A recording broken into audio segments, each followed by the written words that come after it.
Welcome back to Potentially Dangerous. Tony Hager here, Lars Underbakke. We are talking brand new set of Iowa high school rankings. We are past the halfway point. Kids get now 2 pound allowance, and we see a little bit of shifting going on, not a ton.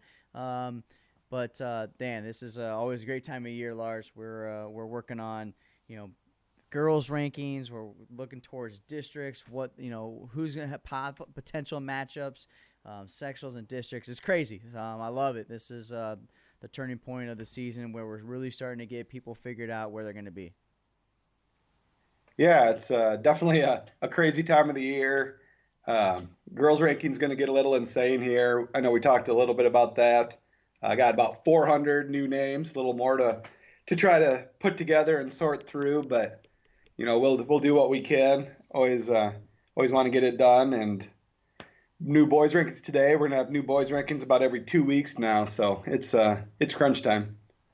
Yeah, this year we decided to. Is there one or two extra sets that have been this year? Because I feel like the rankings are coming out faster and faster. Yeah, I think really just one extra set. It's a little bit slower before Christmas, but once we get back from break, it's just boom, boom, boom. We're cranking them out. Yeah, the last couple, the way that the tournaments have fallen, and then later here in January as well with CIML. There's some college duels as well. I feel like the last 2 months, as far as just how things are, the weekends of when we're used to tournaments maybe happening. I feel like it's been different this year. I don't know if I'm just busier with family or what, but I just feel like things are just off. Yeah, I mean it's always a little tough, but it's it's just one of those things. We're gonna be busy. We're not gonna see much of our families. We're just gonna get stuff done. All right, let's get to Class 2A. I got to see West Delaware at Battle of Waterloo. That's always one of my favorite events that I get to go to. So, uh, with these we came up with dual rankings here last week, and that tournament always just kind of sets the tone for how your dual team is going to be. We only do tournament rankings based off of how these individual rankings go, but that tournament really sets things apart. So, what did you learn from Class 2A itself? Because we do get some cross promotion, with 1A and 3A. Get to see these guys as well. Yeah, it sorts it out a little bit. I don't know that I learned a ton from the Battle of Waterloo this year, other than some congested teams. Independence and Assumption and Cresco, and some of those teams are all just kind of bunched in together. Assumption and Cresco went 31-31. Um, so it was hard to learn too much. You didn't have a team like Winterset there or Williamsburg, who are top teams. And then, one thing that's been really tough on me in 2A is LaPorte City did wrestle in some of these tournaments, but they've just been beat up and missing guys and trying to get guys to weights. And just seems like their lineup's just weird right now. So they've been losing some dual meets. So it was really hard to place them in the dual rankings.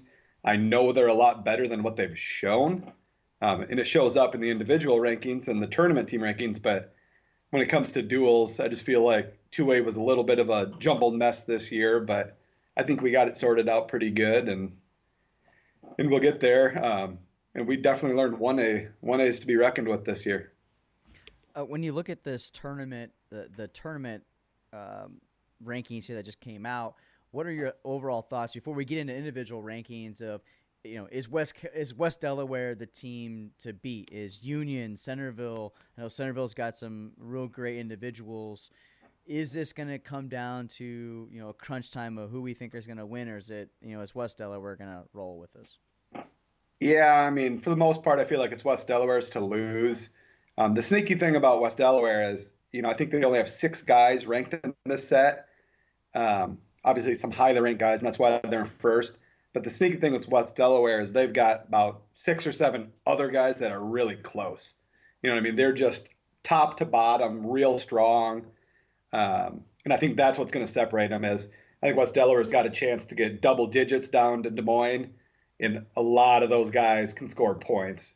So your Centerville, you've got 3 huge point scorers, maybe one or two others. Same thing. Winterset's got three or four big point scorers and maybe a couple others, teams like that. But West Delaware, just top to bottom, is just so good. I can't imagine anybody knocking them off down in Des Moines. It's good to see Winterset back up in that top Yeah.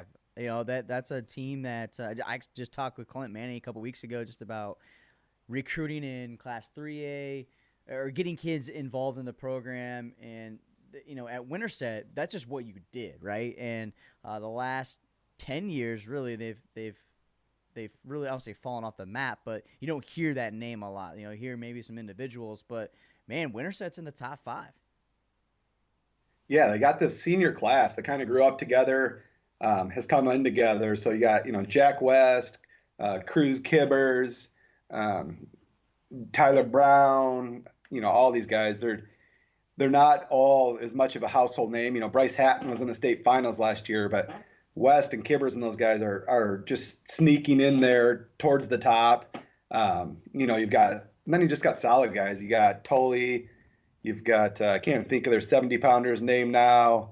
Even at six, they're pretty good. So they've just kind of got some sneaky guys there. But that senior class has really led them back into the mix, and hopefully it'll keep going. And Winterset's program will stay up there again.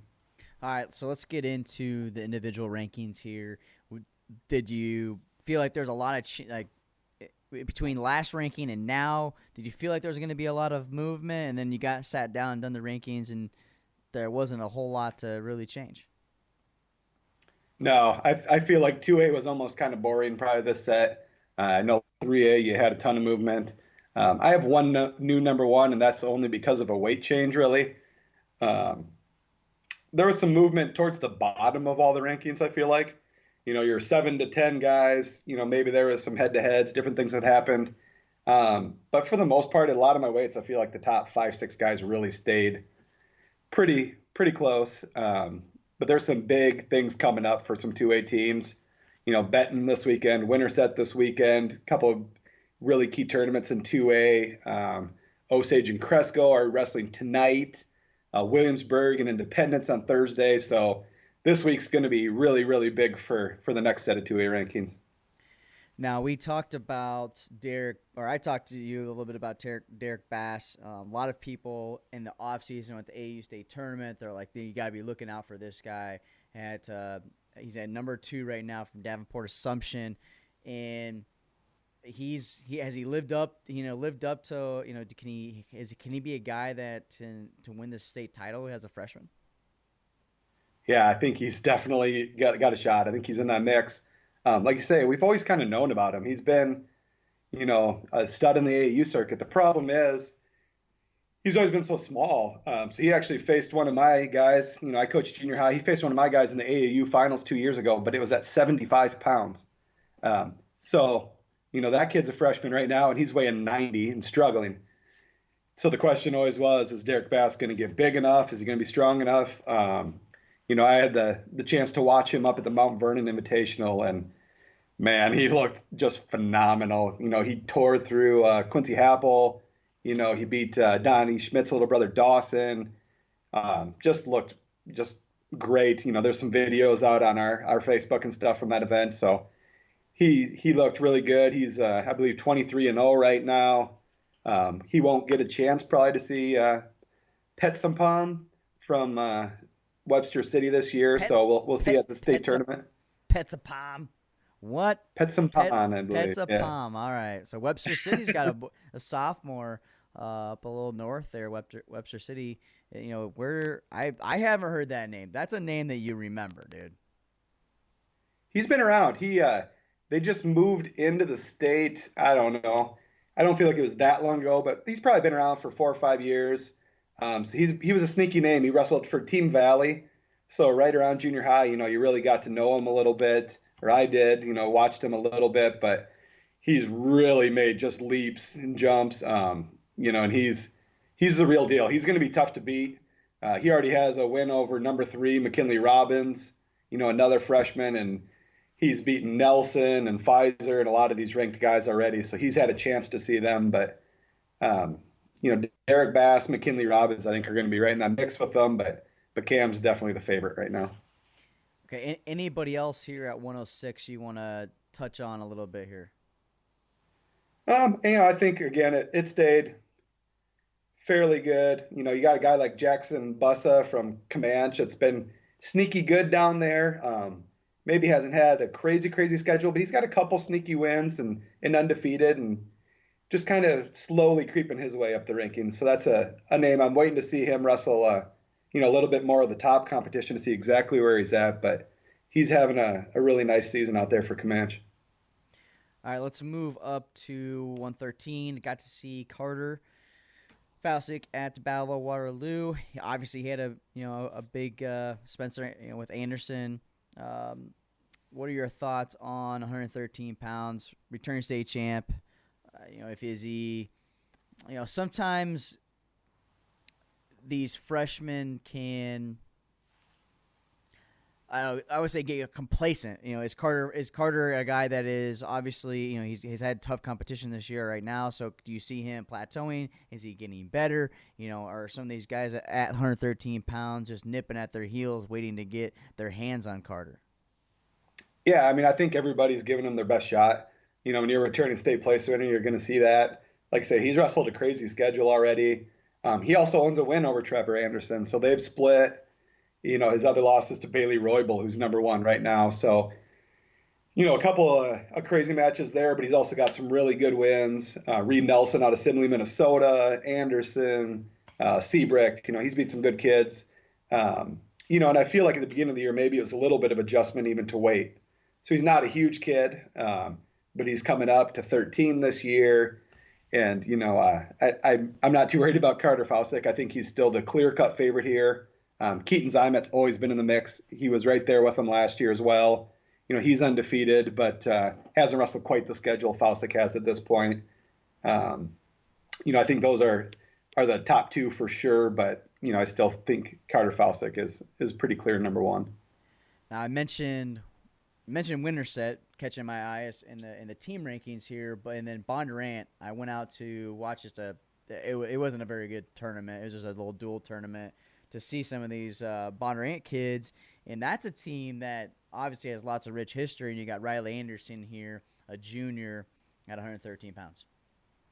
Yeah. So again, Anderson, he's like 15-1. Again, hasn't had a crazy schedule, like you said. You got to see him. He looked good, but maybe didn't have the best competition. But he is a returning state place winner, a real tough kid. And Bondurant's been, one of those programs that's just slowly coming back. Back in my day when they had Tim Corey and Adam Corey and those guys, they were really good. Yeah. Kind of slipped away for a few years, but that's a program to watch. I think they got some really good young kids too coming. And those lightweights right now for Bondurant are really good. So all their ranked kids are really low in the weights, but Riley Anderson's in that mix. Right behind him, Cole Whitehead's undefeated, having a great year. So this is a pretty solid weight. I did have two freshmen come into this set. Max Courier from Clear Lake is kind of on a little bit of a tear at the moment. He beat Wood Finley from Iowa City High. He also beat Borman from City High up at 20. Cale Cox from Ankeny.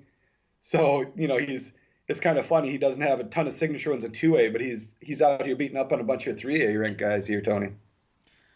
Well, that's what I've loved about just the Battle of Waterloo. If we're just talking Battle of Waterloo, you get those 3A, 2A, and 1As, and hopefully, maybe we might drop a little bit more news here in the future about kind of what we got going on with. We teased a little bit of True here a while back, and I want to see those 3A, 2A, and 1A matchups. You cut out there for just a second, Tony. I didn't hear what you said. Are you still there? Yeah. Sorry, I lost you here.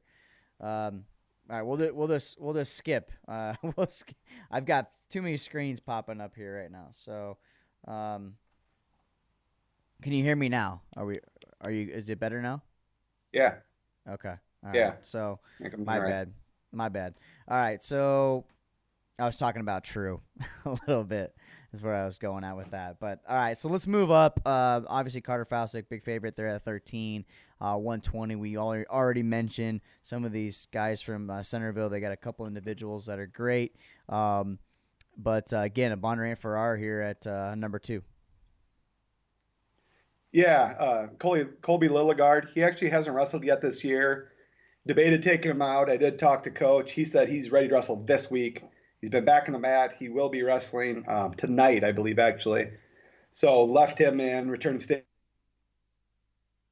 winner. There's a couple of big timers right behind him and waiting for that spot. So Colton Crawford, Benjamin Schmitz, Dominic Ridouter defeated on the year. All three have really good wins. I think that's a really good race. I think all these guys have a chance to push Matthew Lewis a little bit. Nick Fox from Osage has wrestled a really, really good schedule already as a freshman. He's kind of a name to keep an eye on there as well. All right, so moving on up here. What else?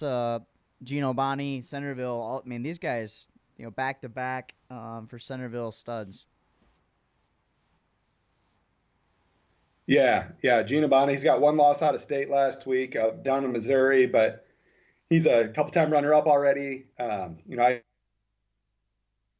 Weber right behind him's a state runner-up as well from Independence. And a sneaky one here, Beck, moving down from 32 to 26. There was some debate there for me between Weber and Beck in number 2. Brock Beck is absolutely capable of winning this weight as well. So I think those three are, to me, the definite top 3 guys. And, I think Weber or can go right with Gina Bond on this. So 132. You got Hatton from Winterset, Loonsman, 38 pounds. You got Schrupp. I mean, are these 2 weight classes? Man, Winterset, man, this is you got some highly ranked guys here. And no wonder they're up in the top 5. Right. So 32 to me is a loaded weight class there at the top. Hatton's returning runner up. Loonsman, placed high 2 ago last year, got hurt at the state tournament. Cade's a great sophomore. He gave Hayden Taylor his best match at the state tournament last year. Kozelrich from Centerville. Chase Thomas is to stay at 45. And now all of a sudden, I was kind of scraping at this weight. I feel like this is one of the more wide open weights in 2A. Jalen Schropp's a stud. He's an absolute hammer. I'm not worried about him. He's a clear number 1. But after that, I think it gets a little bit dicey. Cruz Kibbers is a returning state place winner. Michael Macias is a really good freshman from Assumption. But, there's definitely some questions at this weight. And, I probably could have arranged these guys in quite a few different ways after Jalen Schropp. Well, that's good that you've got some. You do have some. Guys that I hate it when I feel like the last 2-3 years we've had a couple weight classes where you feel you got a guy that is likely gonna win it, but when you have multiple, it just makes the state tournament that much better. Now that it seeds it, I'm gonna get into seeding too here, Lars. Are you seeing kids going out and trying to get these matchups to improve their seed to the state tournament, or is it all kind of the same thing? Same thing that happened 5 years ago. Last year, they're just wrestling the matches they get, or are we seeing kids ducking like we kind of thought we were going to see? I think the funny thing is I feel like last year after it was announced, especially late in the year, I felt like there were some kids that were ducking matches, protecting records to try to protect seeds, things like that. And then I think, not to throw fuel on the fire, but I think we saw that the seedings weren't very good last year. And really, in some situations, it didn't seem to be a lot of rhyme or reason to it. So I think people stopped avoiding matches because it didn't seem to do them any good. So I feel this year, I don't feel like people have been ducking anybody. And there are some guys that I feel like have really chased good matches. Sage Walker is one that really sticks out to me this year at 182, number 1. He's bumped all the way up to 220 to get ranked matchups. He seems to be going wherever he can to get the best possible matchup. So I love it. I love seeing things like that. I don't feel like people are ducking. I feel like people are trying to get matches, and it's been really, really fun to see. So Be interested to see how seeding shakes out and how much that affects it this year. That was my biggest worry. Is the ducking. We see at the collegiate level whether people want to say it's happening or not. I feel like it is happening, but uh, we didn't want that state tournament to get ruined, and it is in a sense as far as we don't get those first round matchups. But at the end of the day, we want we want the best kids. At the end at the end of the day, getting at the top of the war stands or getting into those high level third place, first place matchups. So. All right, let's move on here. Where are we at? 45? 45. It's a good 45. way. Wow. Yeah, I mean, Hayden Taylor, Jack Thompson, Jack West, all three names right there towards the top. Obviously, Hayden Taylor. I mean, I 45. I felt like he was gonna get bigger, dude. Yeah. You know, I know he's grown. He was pretty big during football and stuff, so there were some questions on it. I got to see him early in the year at Independence, stuff like that. Um, I feel like he's got a little size on him. I thought he would end up coming down, but he's had a ton of success. We know how good he is. He's been wrestling really well at 45. He's comfortable there. He didn't want to cut the weight. I think he knows he's going to continue to grow, so he wants to keep growing. So he just decided to, he took his 2 pounds last week. He's there. He can't go down. He's staying at 45, which made things a little more interesting for me here. Jack Thompson's a returning state champ. Taylor's a returning state champ. Both undefeated. I went with Hayden Taylor here. I'd love to see these guys square off. Hopefully on Saturday night in Des Moines, we'll get to see it. But Jack West is another name. He's sliding down from 52, returning place runner, got fourth last year. Jaden Payton placed high last year. Jackson Rolfe from Decorah has been on a tear. Tristan Sales is undefeated, has been wrestling great. He's a kid who's grown a ton. We saw him up at Iron Elite Nationals. He wrestled, I believe, 26 last year, 2026, and he looks like a monster at 45 right now. So Sales is a really interesting name there as well. I'm interested to see how he does this weekend up at Benton. He could get Peyton and a bunch of guys there. So, and Jack Thompson. So really big weekend for Tristan Sales to try to cement his spot here as well. But 45, this is going to be a great weight. This is going to be a lot of fun in Des Moines. Now at 52 as well, Gockel, Esmoil. I know you're a little tied to the West Liberty there, but these two at the top. Esmoil the senior. Is this can he get it done? Right. Yeah, for sure. He's a state runner-up, got third. Gockel's a two-time state runner-up. So, these guys really haven't been tested yet. The only match Gaukel's had is he lost to Max Mayfield from Nebraska, who's one of the top guys in the country. But in state, both these guys have been, just tearing through people. Esmoil's got a couple of big wins over number one from 1A Hawk. Gaukel's beat Blake Thompson, Cody Anderson, Gambrel. I mean, so they haven't been ducking anybody. They've just been going through. So I'm really hoping we get to see this one. And, that was another one. It was a little bit tough to figure it out. I did end up going with Gaukel, but, Esmoil's right there. This is a 1A, 1B type of situation. And then same thing, Colby Toole, another great wrestler, hasn't wrestled yet this year. He's back in the mat. He's expected to wrestle this week as well. And then Gnida, Appleseth, Cam Rice. This is a pretty deep weight right now as well. What was going on with Toole? Did he have like a football injury? What's been holding him off from the? Yeah, he had a football injury. They feared season when it first happened. They thought it could be really bad. They got kind of best possible news before the year. So he just kind of got back on the mat right before break.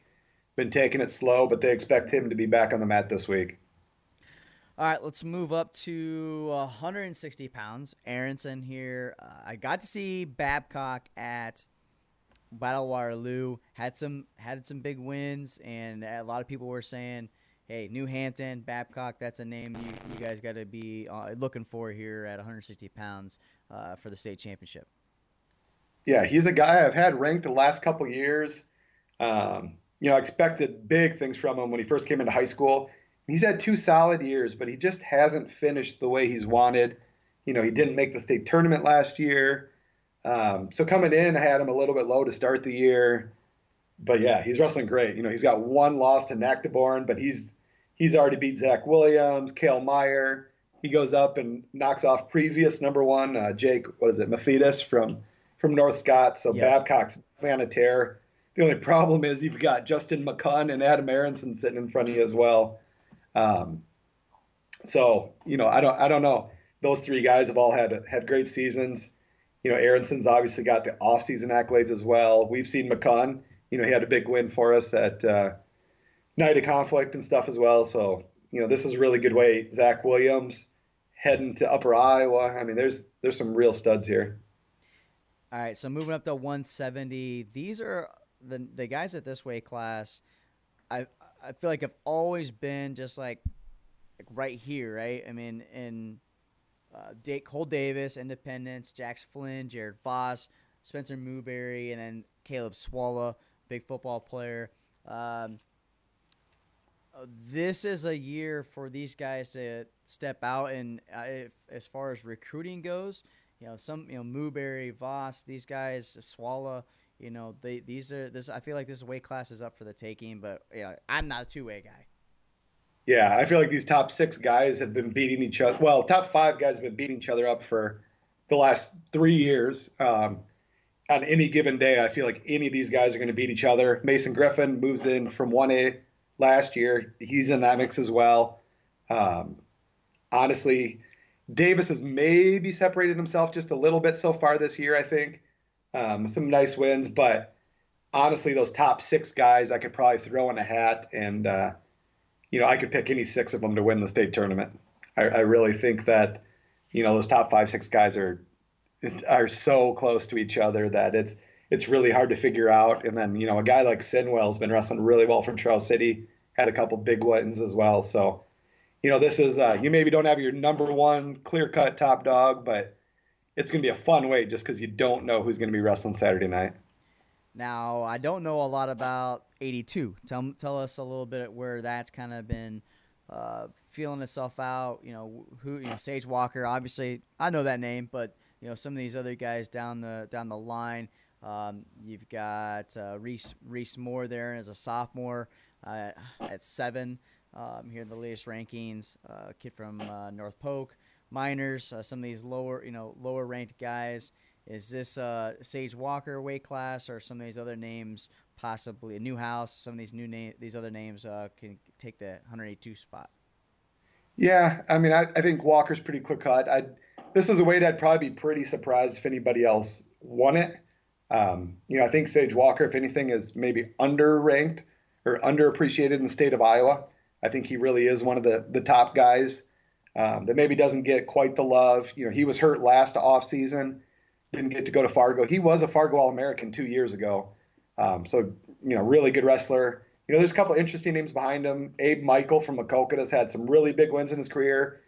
Then he'll go and lose some other matches you don't think he should. Jackson Kinsella from Creston has made really big gains the last couple of years. Newhouse. So I think some of those guys will be in the mix for, trying to make the finals. I think Walker's still the guy. But yeah, some of those lower guys, Reese Moore really was not in the picture for the top 10 to start the year. He's had a great year. A guy like Elijah Mitchell, his dad's the Luther coach up there. He's wrestling for Decorah. He's his senior. Got a new coach this year. Lee Fullhart's come in, and some of these guys have really seemed to elevate a little bit. He's off to a really good start with some good wins. So Elijah Mitchell gets his way into the rankings as well. And then really, I think to me, like 7 through about 14 is really, really close. So it'll be kind of interesting to see who gets to Des Moines and, who can find their way onto the stand. These next two weight classes, Wyatt Volker, man, we saw him at Night of Conflict. Like, dude, just was a beast. He just caught my, as a radar. Like, holy cow! Like, this is, only a sophomore. We had tons of college coaches there. I left that. That's who we were all pointing to. Like, dude, you got to get Wyatt Volker. This guy. He just looks the part, right? So Wyatt Volker, and then you got Cody Fisher up at 220.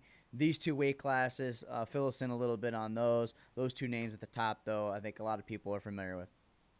Yeah, again, pretty clear-cut favorites there. Both of them, 95. I think Rozanski's at this point pretty much your number two. After that, it gets a little more dicey, but there's some good kids there. Kind of interesting to see a freshman in the rankings at 195. Xavier McMurrin, he's a guy to keep an eye on as well. But, it seems to be Wyatt Volker's world right now in 2A. 220, I think, is a little more interesting. I think Kobe Simon can go with just about any 220 in the state. Problem is, you got Cody Fisher in front of you, who's probably, maybe the best guy. Now you got Braden Wolf coming in, who's got a say on that as well. But Simon, Adrian Stevenson are three really good. And Andrew Hamilton's the story we talked about a little bit. This guy hasn't wrestled since he was a freshman. I don't know if you heard me talk about that with Ross. Hamilton wrestled as a freshman, quit for 2 years. Good football player. They talked him into coming out. All he's done is go 18-1, beat a bunch of ranked kids, including Rozonki, who's number 2 at 95. So there's some real good guys here. I can't see any of them probably knocking off Fisher, but a guy like Kobe Simon, he's the real deal, and he's probably gonna give him the best match there. All right, moving up to 285. Put a bow on Class 2A here for this set of rankings, Lars. Yeah, really good. 1, 2, 3. Taven Rich gets the nod. Caden Sutton's right behind him. He's a state runner-up last year at 220. Carson Petlon's been wrestling great for West Delaware. All three of those guys are undefeated, got some really, really good wins. I think all three of them. Even Darren Sesker is a sneaky good pick here for Van Meter as well. I wouldn't be shocked to see any of those four in the state finals or on top 10 the year. And then it gets a little jumbled after the top four. A lot of good kids. You got guys like Thomas Wilson from Southwest Iowa's been hurt, hoping to come back. Lawrenson from Woodward Granger just came back. So a couple names to keep an eye on that probably make their way back into the rankings here eventually. All right, so that's 2A here, and Eric Shares does 1A. He's not on the show tonight, but what are you, is 1A team-wise? Obviously, Lisbon, Don Bosco, we saw him at Battle of Waterloo. They've got some Murders Rows, and a couple, both teams do. Obviously, Lisbon, we all know that, what they've got. But as far as individual rankings go, what stood out to you? And we don't have to go weight to weight on 1A, but what stood out to you in the latest rankings in Class 1A? Yeah, I think there's some good movement on some of those middleweights. Like all of a sudden at 52, you see Briar Rees climbs up from 45 to 52. So you've got Marshall Hawk of Lisbon, you got Blake Thompson of Underwood, Briar Rees from Logan Magnolia, Cale Frost from Don Bosco. All of a sudden 52 is just a meat grinder in 1A. And Hawk, Thompson, and Rees, I don't know what order I would put them in. Obviously, Eric researches 1A a lot more than me, but I think any of those three on any given day is more than capable of winning this weight. Blake Thompson, thinking about him. He's got a lot of health problems going on right now. Just hoping he can get healthy and make a run at it. But, that's a weight that really stood out to me with Briar Rees coming up. And then another one was Trayton Kasich from Grettinger Terrell. All of a sudden jumps Thomas Even again to number 1 at 182. Tristan Mulder's right behind, these three. Again, a bunch of state finalists. So 82 is an interesting weight, but good to see Trayton Kasich, get his love there going back to number 1. I think those are kind of the main things that stood out to me as far as, movement in this set, but there's so many studs. I think one has just loaded this year, and I think it's those second tier guys that are going to decide the team title. The Lisbon's got your Avilas and Kale Apples and, just absolute hammers. And Bosco's got the 10 olds, and you got, all these guys. But what happens with, your next guys? Can Quincy Happel make a run at the state finals for Lisbon? Can Brandon Paez make his way up high at 120 where it's a really deep weight? For Don Bosco, is Jared Thierry at 220, a freshman, is ranked. How high can he get? That'd be a huge boost for Don Bosco. And then you got guys like McClelland and Jaden Moore, kind of those guys in the middle. And I think to me that's what's going to win the state title is your top guys are going to be there. What about those next guys? Can you put 8, 9, 10 guys, fairly high on the stand? That's what's going to really separate. Underwood's got 5 or 6 absolute studs. I don't think they have the next tier guys to keep up with those two teams. So it's kind of who's next guys can Brant Baltus, place really high for Lisbon or guys like that. That's really what's going to push them over the top. And one thing with how the tournament is seated now, I do feel like we have a better idea of who's going to win that tournament team rankings. Just based, I mean, obviously anything can happen state tournament, right? But like the way it used to be is, Underwood, we've got, you said 4 or 5 guys that could win it. Don't know where they land in the bracket. Like that changes. That could change a lot of things as some weight classes. We don't have that anymore though. Right. Yeah, for sure. If this was drawn in and you get early matchups between Underwood and Lisbon and Bosco, it would have gotten really, really interesting. The whole point of this is to separate some of those guys. We'll make our quarters and semis better. So we'll see, if seeding plays out the way we think it will, the way these rankings will. We have a pretty good idea that, Don Bosco and Lisbon are probably going to be your top 2, but, any given day, West Sioux, Logan Magnolia, there's some teams here that could really make a run on if they have a really good tournament and, some of those other guys start getting knocked off. All right, let's get to Class 3A. At the top, Waverly Shell Rock, Southeast Polk. I've seen. I mean, the comment sections on Class 3A rankings have been fun today. Going back and forth with people on this, and at the end of what people can't wrap their mind around sometimes is the individual rankings are what fuel the tournament team rankings. It's all point based. And I feel like every single time we have rankings come out or podcast, I feel like we have to explain this. But Waverly Shell Rock, coming towards the top here, and at 106, the top 3 really can be, I would say, interchangeable at this point. You got Ryder Block, number 1, a freshman at Waverly Shell Rock. Brandon O'Brien, we know what we've got with that guy, with him, and then Jessaroga. That's Jessaroga. He could be number 1, right? That way at the top there, those 3 guys, that's going to be, the number 1 seed is going to be sitting in a pretty good spot. Yeah, for sure. I think it's a huge deal to get the number 1 seed. Odell and Ballrin and some of those guys are good, but those top 3 guys, like I said, I wouldn't fault you for putting any 3 of those guys at number 1. Man, they're all they're all so good. They have great wins. They really haven't lost many matches. This is a ranking. This isn't a prediction, but I can't wait to see what the 3 of us predict come the state tournament because I think all 3 of us could have somebody different here. Yeah, I think it will come down to where the seedings end up. I really like Jessaroga a lot. I do like Ryder Block. I got to see him at the Battle of Waterloo, and Jessaroga is just real fluid, and I feel like he's got some really great attacks. And but Ryder Blocks, these guys at the top are definitely the ones to watch at 106 pounds. So and then you got the whole size thing. So is it better to be a Ryder Block and be a big 106? But yet you have to watch your weight. Or is it better to be a guy like Nate Jessaroga, who's a little bit smaller, but he's probably eating come the state tournament. He's really comfortable, and he's going to be feeling good come Saturday. Yeah. So I think that's kind of an interesting dynamic there as well.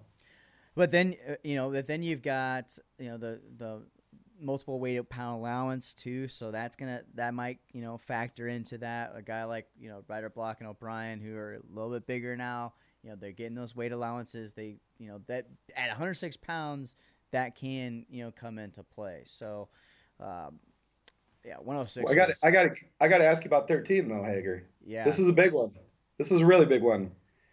Trevor Anderson coming off a win over Fausick at Battle of Waterloo, previous number 1. Bailey Roybal jumps him, off to a just amazing start to the year. Was there any hesitation there? Really, Roybal also jumped Fraser, who's a defending runner-up.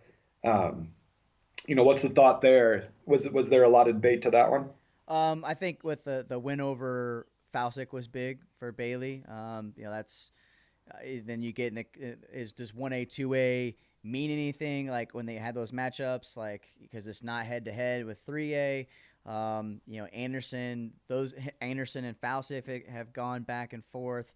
But Bailey has the win over Faucic and Trevor lost.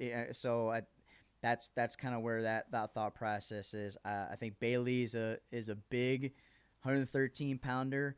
Trevor Anderson is a guy that, though, again, if we're going rankings and predictions right now, I like Trevor Anderson because mentally, his mental side of things, I think he's got a different level that he goes sometimes, and he can go to dark places, but when he's got matches that he's got to get past, I feel like in a state tournament time, you just feel like you know who those kids are, right? And I think Trevor is I misspoke earlier in the podcast. I'm sure someone will point it out, but I mentioned Spencer, but Trevor definitely is who wrestled Faucic this at that event. But Jace Rhodes is a guy that at this weight class too.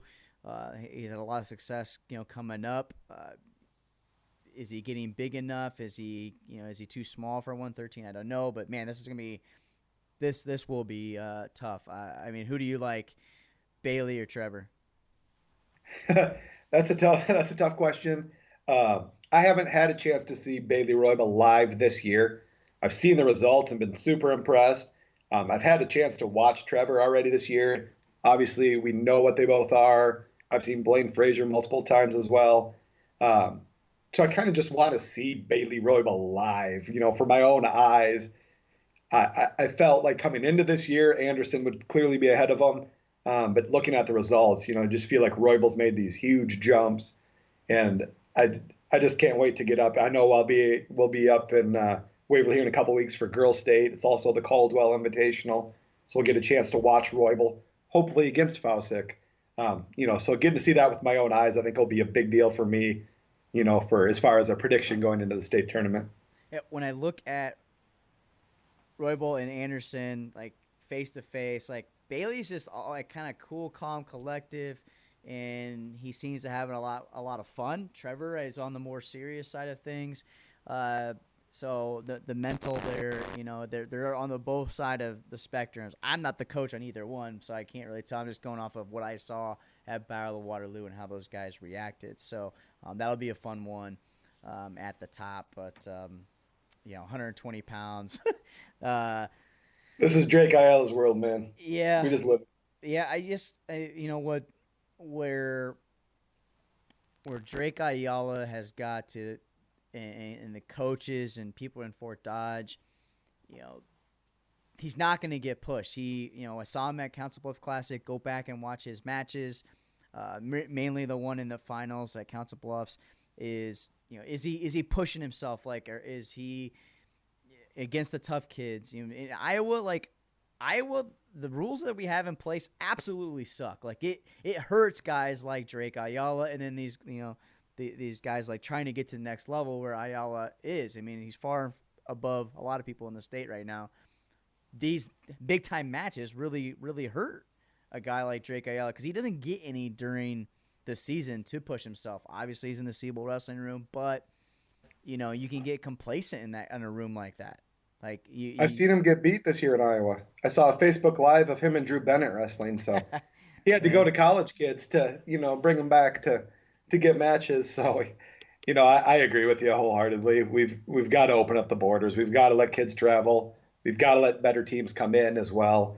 Maybe that hurts some of other guys. I don't think it does. I don't think it hurts anybody. I don't know why the rule's in place. But all it's going to do is help your better teams, your better kids. Drake Ayala is where he can be in Iowa. I mean, other than trying to bump up and wrestle Colin Shriver, I don't know. He's just not going to get tested where he's at right now. And I think Kegley's really good. Christensen's good. They're just not on Drake Ayala's level. yeah. In this weight class, you see some different movement. You got Borman coming in. He's coming down from 26, and then Wood Finley dropping down to 13, which is definitely a better spot for him. Carnes has wins over the 2A number 7 pounder, who beat Wood Finley, and Westland's got a win over Cox. There were some talk to here. I don't know if we'll ever see it, but Drake Ayala moving up to maybe 126. Carson Taylor has the descent plane to go down to 120. Could we see Drake Ayala bump up to try to wrestle Colin Shriver? I don't know, but that'd be sure as hell fun to watch, right? Because at 26, we know what we're getting. Colin has been this is the question mark though. I mean, we haven't talked a whole lot about this because it's obviously not a fun subject. Uh, Colin Shriver, getting hurt last year, everyone absolutely killed them. Obviously, the family that sucked for him not to have that chance at a 4-time state title, but he definitely is not on the mat. He's definitely injured. I've heard he's been rolling live goes. He was doing live goes at the Cheesehead, and if he's ready to go, I mean I don't see the point in having him wrestle right now. Like he's in Drake's spot too. Like he doesn't need to wrestle any of these kids at this weight class. Like he needs to be resting to the best opportunity for him at districts in the state tournament because there's no way that no one's going to take the number 1 seed from him. So what are you hearing? I mean, 4-time state titles is out. What's three-timer? He's got bigger aspirations at the D1 level. Like, and I hate to say like just sit out and prepare for the D1 because I want to see him go and get a 3rd title. But what are your thoughts on, or what are you hearing on Colin? Says the guy in the Seabolt hat. No, I just joke. I'm with you. Colin Shriver's proven everything he needs to prove to people at the high school level, people in the state of Iowa. I still don't think he gets the love he deserves nationally. I know I've had those arguments on Twitter with plenty of national rankers and stuff as well. Yeah, you stole my thunder there. Bigger aspirations. Colin Shriver is committed to Iowa. He's got much bigger goals than just winning the 3rd state title. I like seeing guys wrestle. I want them on the mat. I want the high school tournaments to be as good as they can be. But I tend to agree with you. If you're not 100%, if there's a chance that you could delay your comeback, anything like that, and when you're a guy like Colin Shriver, I think you sit and you wait, you get healthy, you make sure you can make a run at the end of the year, and make sure that you're not going into Iowa dinged up, that you're going to the next level as good as you can be.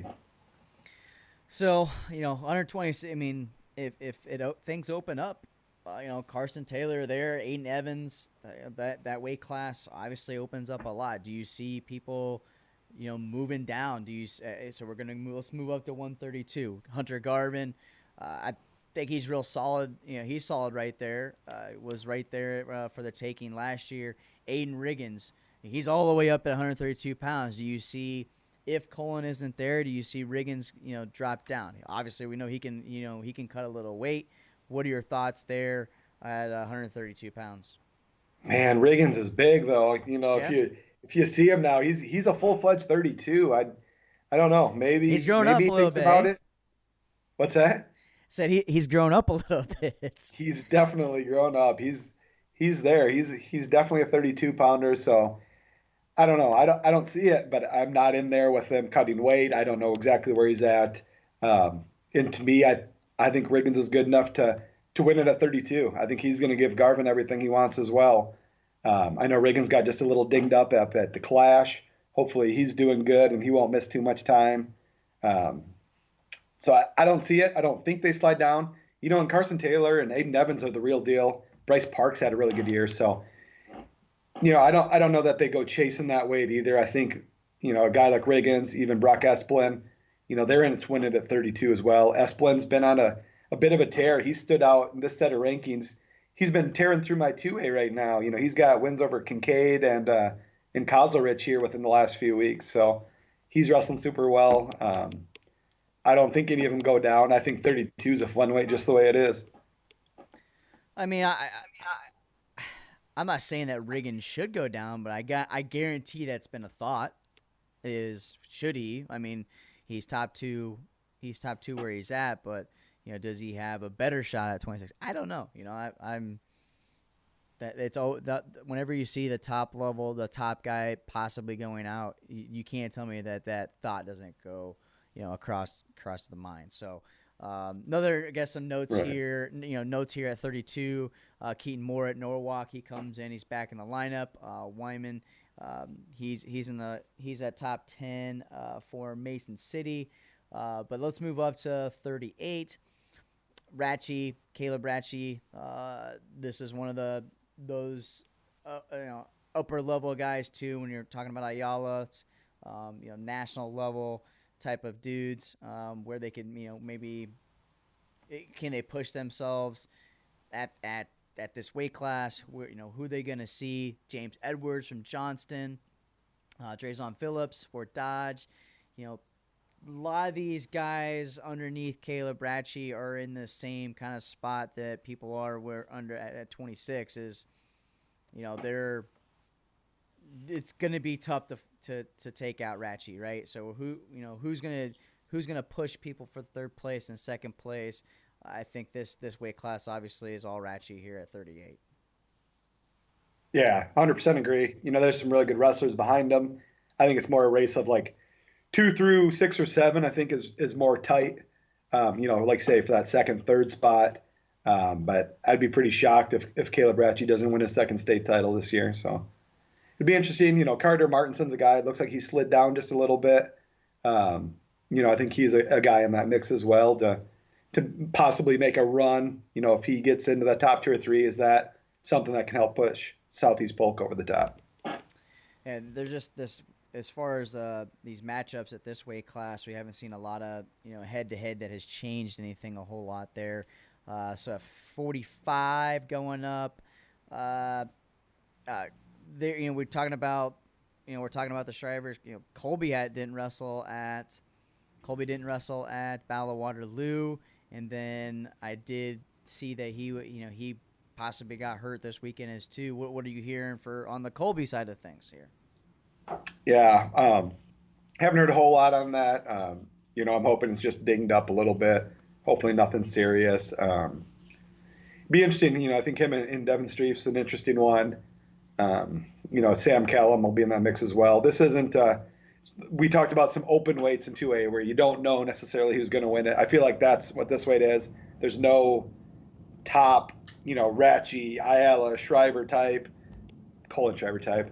Yeah. Sorry. That you just think is, this is his way to win. I think it's pretty wide open, and that, to me, that makes it pretty fun as well. Yeah, Falk has got losses to Faber, Walrath, Higgins split with Mills, Martinson lost to Simley, then Walrath beat Simley. So there's 145 pounds. Definitely that one's open here. So 152 pounds. This one was tough. Ben Monroe, Eli Lloyd here at the top. Eli Lloyd lost a match out in Illinois, and I haven't seen the match, how it went, but sounds like he lost in a late scramble there. Eli Lloyd, Ben Monroe. I know that these two guys have a lot of respect for each other. I fully expect both these guys to be towards the top, fighting for a state championship, but. Ben Monroe. This had to be a tight race coming into the year, didn't it? Even for one, number 1, number 2. This was one of those like, who's the guy even before he got started, before Lloyd took a loss?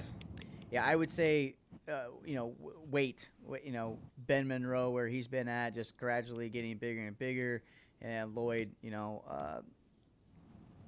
didn't. Obviously, the injury at the state finals last year, you got to give Lloyd. He's got the title. So, be interesting to see. I think these two guys will. You could flip flop these. I mean, Monroe is undefeated, so that's why you get the nod there. Don't know a ton about that kid out in Illinois, but a loss is a loss. Yes, it's not in state, but a part of me too. Like, I mean, I've known the Lloyd family for a while. We. AAU and get into some of our events, and I almost this is an opportunity for him to kind of these losses sometimes are what kind of propels kids over the hump. Like, you get complacent where you're at. Do you think Eli Lloyd is, in that spot? The funny thing is, this is the same kid I believe who beat him here last year, and Lloyd went on to win the state title. I don't think that kid had as good of a year as he thought he would. So it kind of makes it interesting, is it how good or how bad of a loss is it? Maybe this kid doesn't look like a absolute world beater, but at the same time, he's wrestled Lloyd before. Is it a style thing? I don't know. But the fact is that it wasn't like Lloyd was just a slam dunk, clear cut number one beforehand. I think that's the biggest key takeaway here is it was almost a 1A, 1B to begin with. Yep. So there was such a small margin of error for either of those guys. So for Monroe to go up to the Clash, huge tournament, remain undefeated. It wasn't necessarily a bad loss for Lloyd, but it's still a loss. Monroe is still undefeated. And when you're that tight, I think, again, this isn't a prediction. I think we could go either way with these two guys. I think you'd throw them on the mat on Saturday night in Des Moines and you see who comes on the top. And your guess is as good as mine. But the fact that Monroe is still undefeated after those tournaments, to me, I think you made the right choice. I love Eli Lloyd. Again, we know the family well. Eli's a great kid. He's a great wrestler. He's going to be there, ready to go come Saturday night in Des Moines. It's a ranking, and the fact that Monroe's undefeated, I think he's the guy right now.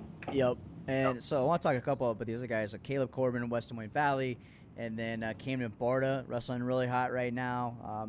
Has a win over Gambrel. Cody Anderson's a name that we've known for a long time, a senior out of Waukee, and then Yant, Waverly Shell Rock. I think things could get interesting if Monroe and Lloyd, they do get complacent when it comes to the quarterfinals, semifinals, because these guys here in that second tier are wrestling really well. Meacham is a kid that's, from what I watched at Battle Waterloo, what I've heard from Coach, super motivated right now. Is that a kid that, he gets hot towards the end of the season? So it's a fun little, second tier type of group at 52.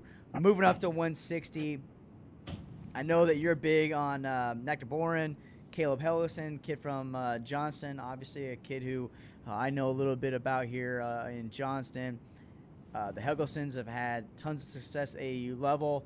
To see him at at number one right now, he has gotten bigger. He's gotten lankier. I do like Tate a lot, though. I mean, he's the hype is there, but as a freshman, these top three, Jake Matthias from North Scott, too. These three guys right here, this one's going to be a tough one. I think this comes down to seeding. I don't know if Johnston wrestles Linn-Mar. Not sure. They're at the Bettendorf shootout this weekend. Do you know where Linn-Mar's at this weekend? Next weekend's Bettendorf, right? Yes. Yeah, I'm not sure exactly where Linn-Mar's going to be, but I got another name for you here at 60. I think it's going to be in the mix yet. What about Ben Keeter from City High? Yes. So yeah, Ben. The reason why he's not in the rankings, he's back. He's only had one match. He had the win. We'll have him in here right away. So just that one match. Freshman's got to earn it, right?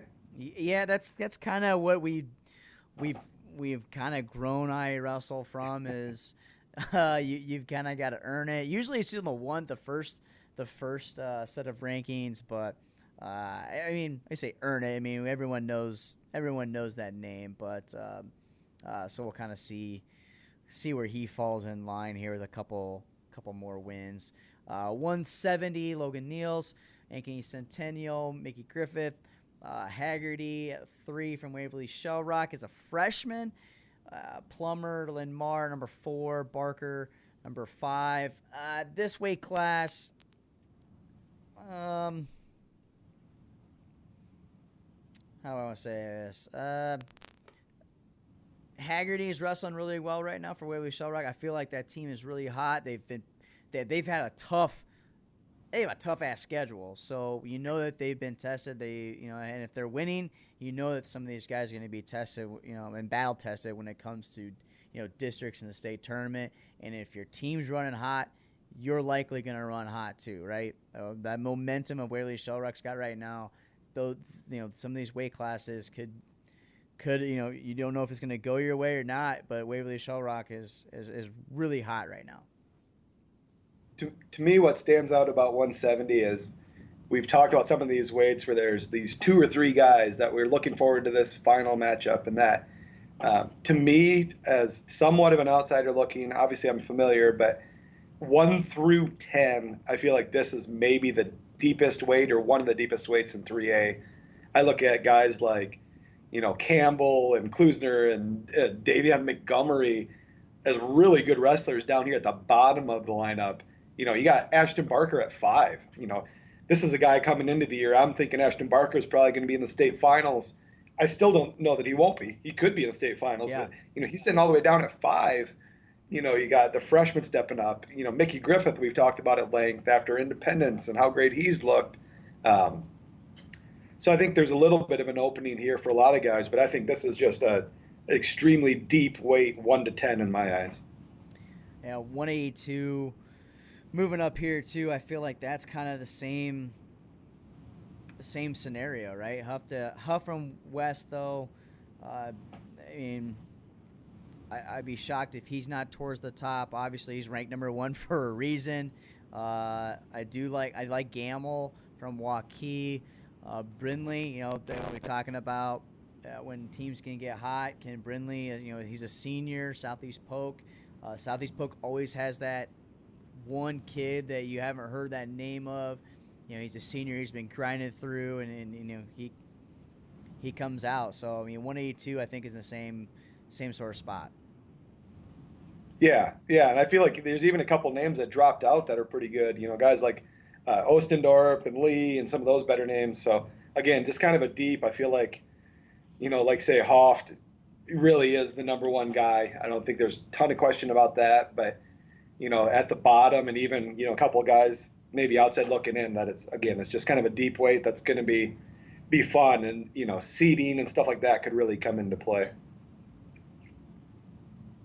All right, 195. This weight class has got a ton of change here. We got Walker that's in the lineup.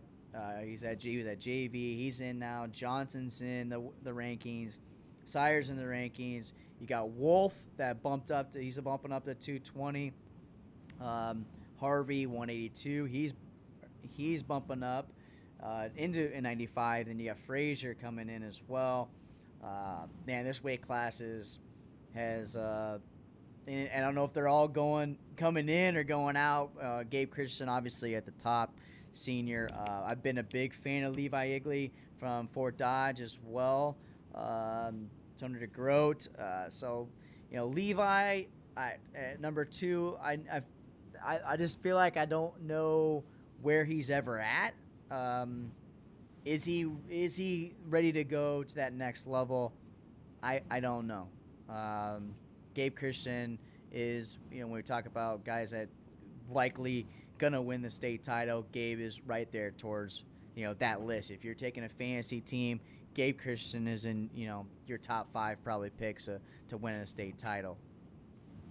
Yeah, for sure. I think he's a clear-cut one. Gets a little interesting after that. If you ever want to know how good a team is, I love the fact that we can call Jake Walker was a JV kid.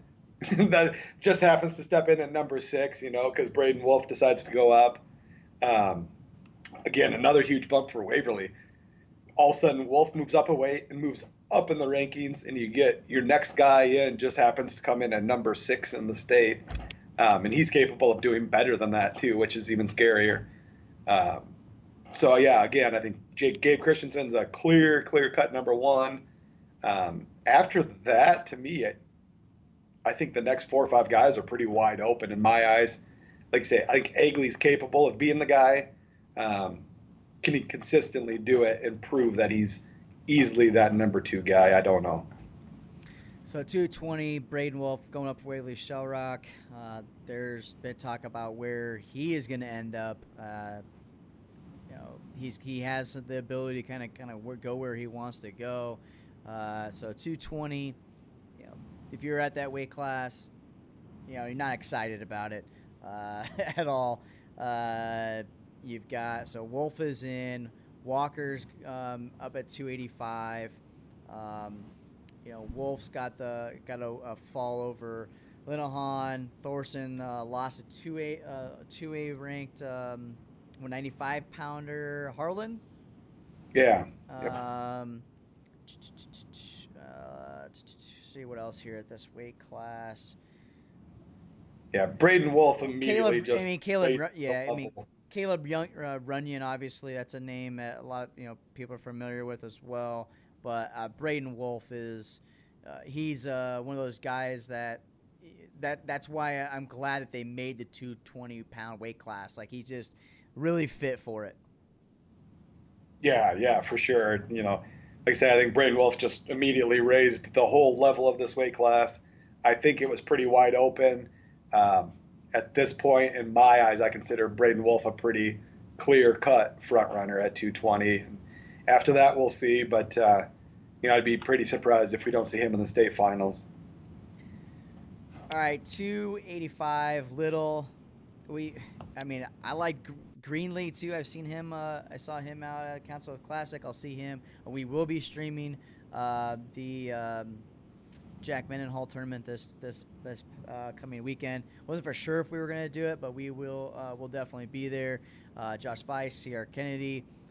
These three guys, man. This one, no clear-cut favorite. This weight class is definitely Jordan Anderson, Marshalltown, but this top three, I like all three of these guys. Yeah, I think Anderson's really good too. I think he's somewhat in that mix. Griffin Little, has he wrestled yet this year? I'm not positive on that. I don't think we've seen him, have we? No, there's that was we know some information about he's coming, so we've been kind of like, hey, is he gonna be? Is he out? Big football player, right? I believe he's going to where's he? Iowa. Going to Iowa. So I think there's been. I don't know if he's just trying to. I have no idea if he's hurt or not hurt, or if he's trying to recuperate or from football season or what's going on. But so we'll see what happens here at 285. Yeah, for sure. I think really good guys. Like I say, Little, Weiss, Greenlee, Anderson. These are all really, really, really good heavyweights. So it'll be an interesting race. Okay, so let's see. We've been going for an hour here. If we want to, if you're listening to the show, looks like we still got about 50 of you on here ish. So if you got any questions in regards to ranking specifically, I know that the website gives you the opportunity to speak anonymous. I wish you put your name on there. Because we have never shied away from any kind of questions or what or. There's definitely, maybe there's some favoritism. I don't know, but 2 years ago, everyone said that I was favoring Southeast Polk. So I don't flip the switch that easy. I don't even have a Waverly Shell Rock hat, so I've got 2 Southeast Polk shirts. So what do you? Are you biased? Are you biased, Lars?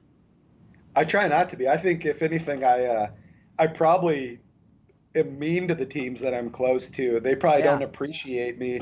I try to make it harder on some of those, teams. I'll admit it. I went to Crestwood. I got the hat here. I live in West Liberty. I've got connections in a lot of different 2A programs. I feel like I usually make those guys work even harder. They know if they're in the rankings that they earned it to me. I don't know. I do hate the anonymous people on our website. Talk to us. I think all three of us, you, me, Shares, have never really shied away from answering the questions. We're willing to talk to you. We have a reasoning for what we do. You might not love our reasoning. You might not agree with the reason the way we rank guys a certain way. But we do it for a reason. It's not we're just throwing names in the hat. We have justifications for what we're doing. But there's also the flip side too. Like, there's so many kids, there's so many results.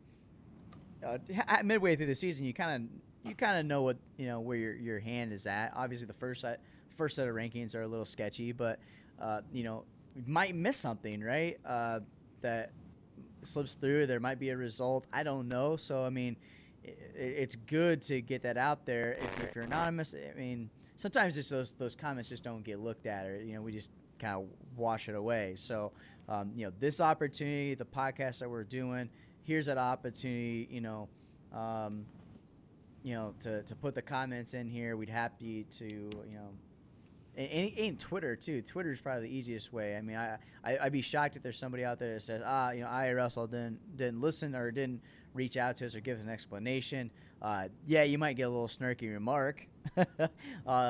These put a lot of time into those rankings, and just for instance, I mean, I'm assuming the girls' rankings, those babies are coming up. How many hours are you gonna put into that? When they come out, everyone's gonna be like, that those are just girls' rankings. But I mean, people that are watching here and maybe, I feel like you should maybe put it in perspective a little bit of like that challenge for where we're at in girls wrestling and how rankings work from boys and how that will differ just because of like how we figure the results and what we can look at. I mean, in all honesty, in a typical boys set of rankings, with the few days leading up to releasing our two-way rankings, I probably spend, I don't know, anywhere from probably 12 to 20 hours each set just going fine tooth comb through those, actual results. The girls is going to be impossible. I have, all just shy of 100 girls back from my set last year, that are returning. I have all those on a spreadsheet. All I have is, another 400 plus names this year to add to it. So the thing with the boys is I have, what are we, a 6th year of the site? So I have 6 years worth of results on the boys.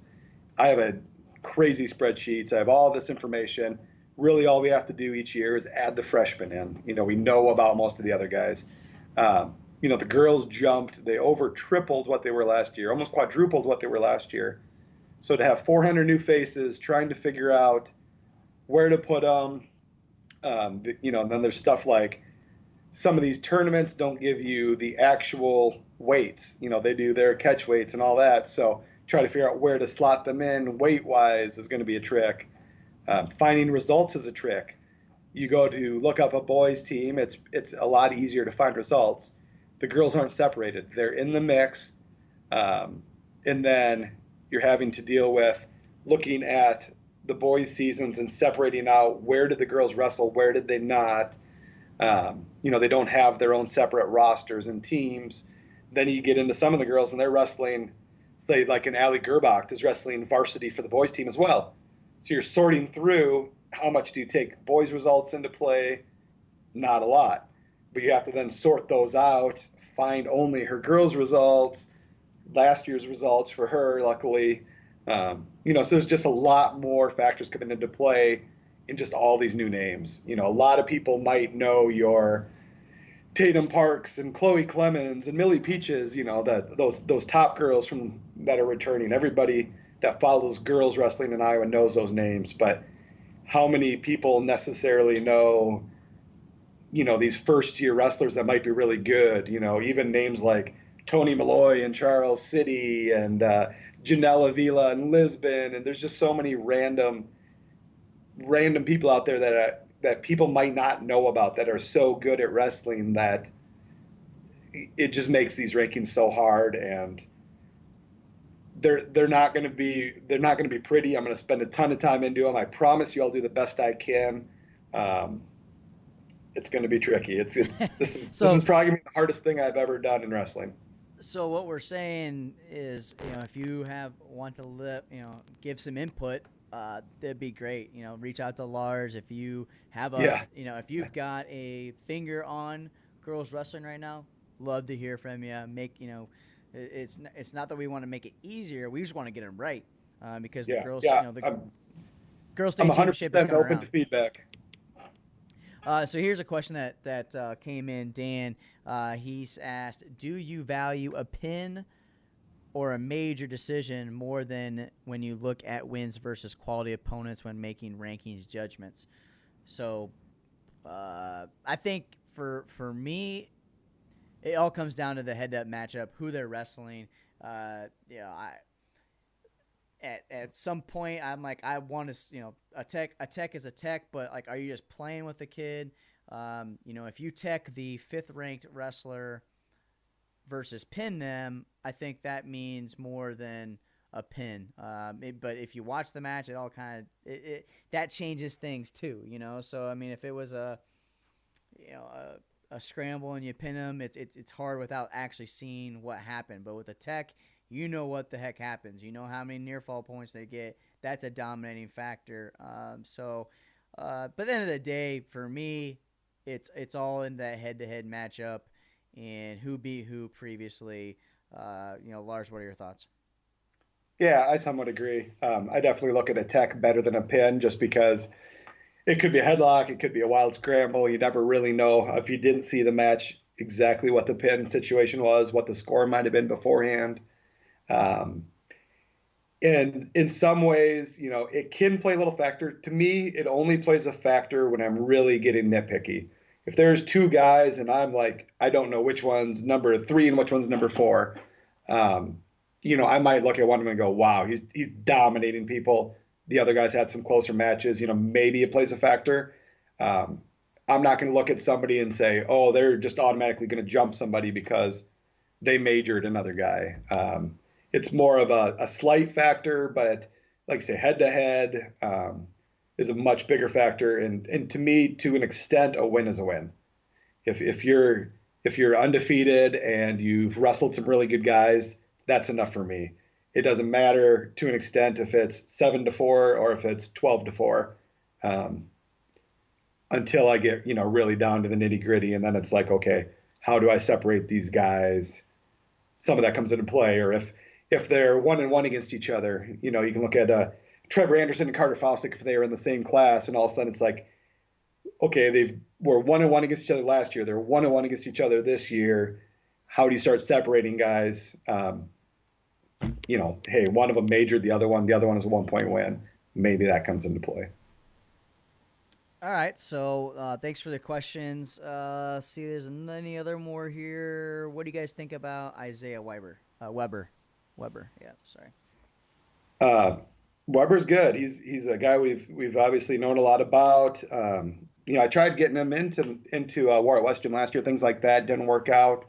Um, I'm a little surprised he hasn't slid down to 120. I really thought 120 was going to end up being his weight this year. He decided to stay at 26, and that's a good weight. There's a couple guys that like say Brock Beck, Gino Bana. Gino Bana's going to have a pretty good size advantage on Weber. So it'll be interesting to see how that plays out. But yeah, Isaiah Weber's a real good kid, and he's going to be in that mix for the top of the stand. All right, any other questions or anything topics you want to get to here, Lars, here on Potentially Dangerous? I know we didn't get to any college stuff, but Right. anything, man, we could talk another half hour probably with the college. Obviously, 184 is a big topic at Iowa, but anything that sticks out that we should probably drop here right now? I think one thing would be I think the voting ends this weekend, right? For the Dan Gable Mr. and Miss Wrestler of the Year first round. The first round will be done this weekend, and then we'll get the results from the coaches and start the second round next week, I believe. Correct? Correct. So we will have, that fan vote will end this Friday, and there's a great, I guess on this really on the girl side of things, that there's been just a great response of that. Last year was the first year of Miss Wrestler getting involved in the fairway body armor, them doing these awards. So we're pumped to be a part of it. But the fan vote definitely does come into play. It did come into play last year, so these votes do count. Yes, now you're going to 7, so it gets you to maybe this spot. We'll see where the coaches say.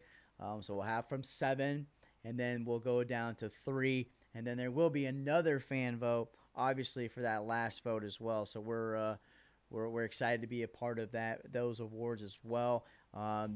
Some other things, some announcements when we're talking about the Dan Gable Mr. and Mrs. Wrestler of the Year is the first year that we are going to do this at the Dan Gable Wrestling Hall of Fame in Waterloo.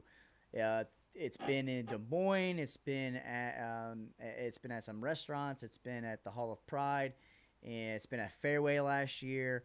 And this year we're partnering up with the Dan Gable Wrestling Hall of Fame, and then also so there'll be a luncheon, which will be great at the Hall of Fame. But then at night we will actually award those winners again and get them recognized, because in the past it's been their family and friends and coaches, which is great, right? But we want those wrestlers to get recognized in front of a bigger crowd.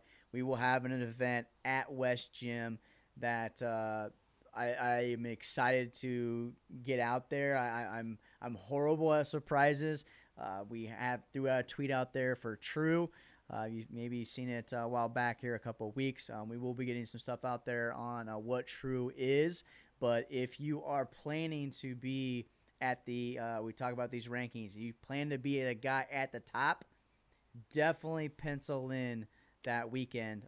So spring break, don't make any plans. You're going to want to be at this event. If you're a fan, you're going to want to be on this event. This is an event that fans have been talking about for years, and we're going to get to award this event, get the award the Dan Gable Mr. Wrestler and Miss Wrestler at that event. And hopefully this place sells out. So we're excited about that. And we'll have some more, news in regards to Dan Gable, Mr. Wrestler and Miss Wrestler here coming soon. So lots of new changes coming down the pipe. Anything else? Again, we will be at the Mennon Hall this weekend. Next weekend, are you going to go to Winterset? What are you doing? Yeah, I'll be in Winterset this weekend. We were trying to work out to try to do live video. They're not set up great, so I'm not sure live video is going to work. But I do plan on being in Winterset. And at the very least, I'll probably have some videos of, some semis, finals, some of the better matches there. Winterset, Osage, Waukee, Martinsdale. There's some really good teams there as well. So should be a really exciting tournament this weekend there as well. Bettendorf shootout, that got I had a question here from Scott Edwards. If we thought about considering streaming that event, we have reached out to Bettendorf through the coach. We have not heard from them on that. So if you want that stream to be done at Bettendorf, let us know. Maybe we can make something happen. We announced last night too. So another big event. We are going to be doing the Iowa USA Wrestling Kids State Championship. That weekend's going to be absolutely insane. Too. We'll be at IWCOA Girls State Championship. We'll be at the Rick Caldwell, and then Lars and I are going to go to Cedar Rapids to set up for the Kids State tournament that will happen on Sunday. Been talking about streaming this event for a long time with Iowa USA Wrestling. Hasn't made sense for them to do that, but now finally, this has been a long process, and thank you for Jeff Ziegler for trusting in Lars. I know you've been talking with him, myself, to get this done. And the main reason why, and I think maybe a lot of people have a misconception of why we stream these events. Yes, we do make money on the events, but we do lose money on some of these events as well. But the two main reasons why I want to stream this one is because we want to find out who those next kids are that are going to be at the state tournament as freshmen. I feel like we have a pretty good handle of who those kids were this year because we went to some of those events. We've been doing the AU state tournament for years and building up that youth level in our state of Iowa. And yeah, is it weird we're talking about youth wrestling and are we taking it too far? Maybe, whatever. But like when it comes to recruiting, the more you're talking about these individuals, the more it helps them at every single level. And if you're talking about a crazy 6th grader, 5th grader, you never know where that could lead to. And if you don't open up those doors, you don't know what could be. And some kids they like being talked about. And we Yeah, enjoy having a platform. if anybody wants to send, food, supplies, money, prayers for us that weekend, it's gonna be Hager and Lars show. What, Friday, Saturday, Sunday? We're gonna be a little wild, that little crazy that weekend. Busy, busy, busy. But I'm going to it's Waverly that time of year. Thursday. Actually, I'm going Yeah, to yeah. Waverly Thursday night. So if you are in Waverly on Thursday night, I got an Airbnb. Hit me up. We'll have a little bit of fun there just to kick off the weekend. But yeah, appreciate everybody that has been watching the streams. This is getting to be bigger and bigger because tournament directors are opening their doors to doing this. Football games are streamed. You can get tape on anybody. It's 2020, so everyone's got a cell phone. And you can get video on people. We might as well have it at our fingertips with track wrestling. So appreciate everybody that's been helping us from the very first tournament that we did to now to where we're at. It's really been truly grateful. IRSL is now we are going to go to the next level. I personally am not working at the open mat anymore. Some people know that news, so I'm not doing Takedown TV anymore. Takedown radio. So IRSL is going to be my full-time job. I know a lot of people ask, if this is something that we do full-time. I don't know if we can make it work full-time, but I sure as hell going to get a try. And so all these little tournaments, the gear that you guys buy, all that stuff helps us keep getting wrestling to the forefront here in Iowa. It's really one of the best states to get information about. So appreciate all that. All right, guys and gals listening, appreciate it. It's been an hour-long show. Hopefully now that I'm not doing the other thing, I can devote more time to IRSL and we can do these weekly shows for you. So if you got any questions, concerns, tips, ideas, love to hear about it. Dan, I did see your comments about possibly doing this podcast before the rankings drop on their website. That it could be a possibility here, maybe towards the end of the season, to do something like that. So we'll look forward to that. So Lars, appreciate you jumping on. Anytime, man. All right, till next time here, Tony Hager, Lars Underbakke, for everybody at IA Wrestle. Thanks for tuning in, and we'll see you at iawrestle.com.